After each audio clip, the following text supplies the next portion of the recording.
everybody. My name is Jenny Tao, and today I'll be giving a presentation on for the I-302 course, Academic Success in Digital University. The research question I'll be exploring is, what role has social media played in both positive and harmful campaigns during the time of the COVID-19 pandemic? Before beginning, here's a quick agenda for the presentation. I'll first be describing my brainstorming and research process before moving on to discuss the results of my findings and my final conclusion. References for everything will be at the end. First, as a brief introduction for this project, the group project topic I started off with as a member of Team B was impact of digital news media and social media. Is being more informed and more rapidly informed about events/changes better or worse? Which brings me right into the brainstorming process. First, based on the broad topic I started with, I created a mind map. Immediately, I thought about how misinformation is a major common concern about news and social media, which formulated this very first branch of the mind map. Another branch from here was crisis management, as COVID was indeed a major health crisis, and social media was a common avenue through which information about it was spread based on my own experience. This also inspired a branch relating to how policymakers specifically use social media to help communicate with the public, whether that be health organizations like the CDC or political figures such as Trump and other related issues. Now, looking at this mind map, a common thread that really interested me was the many different kinds of campaigns that were tied to each of these branches, whether that be the campaigns for public health, hate, or presidency. This inspired my research question. What role has social media played in both positive and harmful campaigns during the time of the COVID-19 pandemic? From here, I needed sources for research to answer this question. So first, I brainstormed 5 words that related to this topic. Then I chose 5 more specific words and 5 broader words based off of the first 5 words. Using all this, I created the following 2 search strings. 1, social media or news media and misinformation and COVID or health or racism or Trump and Twitter.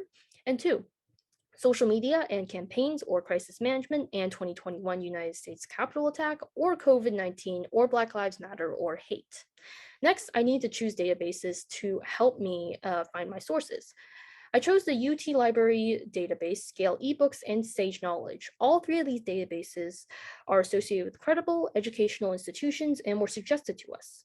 I was also familiar with all 3 of these databases and as well as their advanced search functions, which allow me to easily input my search strings into them.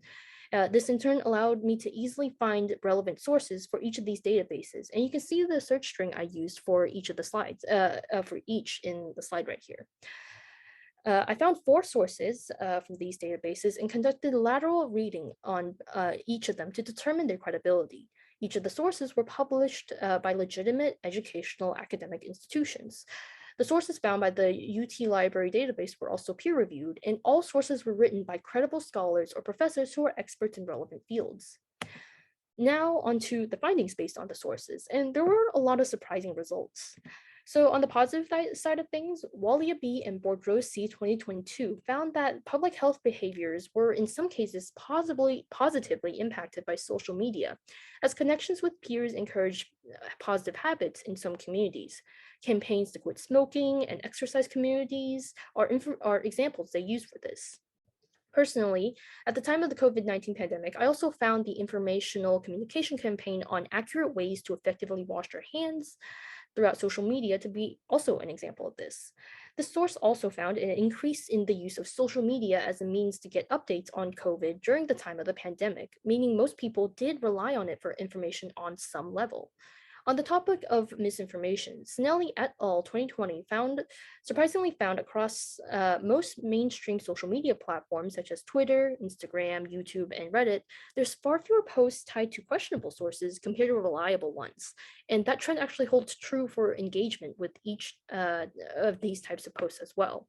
This suggests that misinformation isn't as widely spread of an issue as commonly feared, though it of course still exists. Bale C 2021 similarly found that misinformation campaigns by foreign actors have been largely ineffective in impacting the American public, and political campaigns on social media have similarly minute impacts. Now, on the negative side of things, the Journal of Pediatrics and Child Health's article from 2020 discusses how during the pandemic, there was an influx of mixed health information known as the infodemic. Misinformation like Trump's suggestion at the time to ingest disinfectants as a way to kill the virus led to further myths and rumors, eventually resulting in 800 deaths and 5,876 hospitalizations, mainly in Iran due to a false rumor to drink methanol. Misinformation on treatments, cures, the origins of the virus, and suggestions for violence are just some of the other harms caused by circulation through social media. Sinelli et al. 2020, however, notes that this varies by platform and their level of regulation.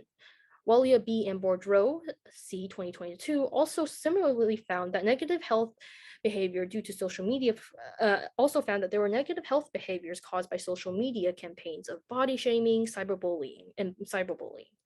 And these can lead to issues like eating disorders or anxiety. And during the COVID-19, they also found increased anxiety amongst social media users in China due to fear mongering of the pandemic, showcasing one of the downsides of social media.